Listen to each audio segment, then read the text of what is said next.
राज्यात बीड प्रकरणावरून आता करुणा शर्मा मुंडे यांनी धनंजय मुंडे यांच्यावर निशाणा साधल्याचं बघायला मिळत आहे। आकांना पाठबळ देणारे मोठे आका आमदार खासदार असतील, त्यांच्या पाठबळामुळे हे गुंड मोठे होतात असं करुणा मुंडे म्हणतात। धनंजय मुंडे यांच्यावर एवढे मोठे आरोप आहेत तरीही त्यांचा पक्ष त्यांना आमदारकीची तिकीट देतो। करुणा मुंडे यांनी हा सवाल उपस्थित केलाय। सुरेश धस किंवा असे बरेच आमदार मंत्री आहेत ज्यांच्यावर आरोप ते कसे असाही करुणा मुंडे म्हणतात। स्वतः माझ्यासोबत करुणा मुंडे आहेत। मॅम, तुम्ही एक याचिका दाखल केली होती बीडच्या न्यायालयामध्ये आणि त्याच्या सुनावणी पार पडली।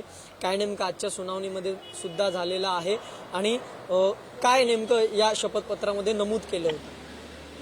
त्यांनी धनंजय मुंडेंनी आपले शपथपत्रामध्ये माझ्या नाव नाही दिला होता, माझे मुलाबाळांचं नाव दिला होता आणि सगळ्यांनी बघितलेलं आहे की ज्या वेळे माझा पर्चा अवैध केला होता, माझे सूचकला उचलून गेला होता वाल्मिक कराड आणि माझा पर्चा अवैध करण्यात आला होता आणि निवडणूक अधिकारीला मी त्यावेळेच निवेदन दिला होता की धनंजय मुंडेंनी आपली जे पूर्ण माहिती आहे हे लपवून ठेवलेली आहे, पूर्ण जे त्यांचे शपथपत्र पूर्णपणे खोटा आहे, तो तुम्ही हे रद्द करा। त्यांनी सांगितलं पण कॅमेऱ्यावरती सगळ्यांच्या समोर 200-300 लोक होते तिकडे छाननीच्या दिवशी, त्यांनी सांगितलं पण की धनंजय मुंडेचा पर्चा अवैध झालेला आहे, तरी पण कोणी वैध केला। नंतर ह्यांनी निवडणूक लढली, सगळ्यांनी बघितलेलं आहे की 200 बूथ कॅप्चर करून मृत लोकांचे मतदान पण करून घेतलेले आहे आणि त्यानंतर 200 बूथ कॅप्चर करून हे सगळे मतदान करून 1,40,000 मतदानातून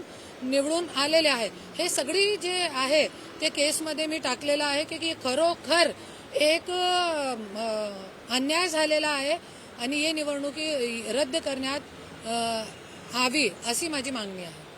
एक प्रश्न मॅम असा आहे की सारंगी महाराज यांनी सुद्धा आरोप केले होते की माजी मंत्री धनंजय मुंडे असतील किंवा सध्या मंत्री असलेल्या पंकजा मुंडे यांनी काही जमीन हडपली, ह्याची सुनावणी सुद्धा 4 एप्रिल रोजीच होणार आहे।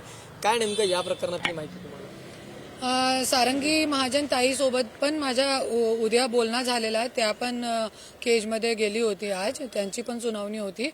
तो त्यांच्या आणि माझे जे ॲडव्होकेट एकच आहे, त्याच्यासाठी त्यांची पण जमीन हे दोघं भाऊनी खाल्ली आहे आणि त्यांच्यावरती पण खूप अत्याचार केलेला आहे, इतकी माझ्या माहिती। एक प्रश्न असा आहे की शरद पवारांनी एक वक्तव्य केलेलं आहे की बीडची सध्या परिस्थिती फार वेगळीच आहे आणि जे बीडमध्ये सध्या ज्या काही सगळ्या गोष्टी चालू आहेत, म्हणजे संतोष देशमुख यांच्या हत्या प्रकरणानंतर तिकडचा कायदा सुव्यवस्था किंवा इतर सगळ्या गोष्टी, याच्यावरून त्यांनी एक नाराजी शरद पवारांनी व्यक्त केली।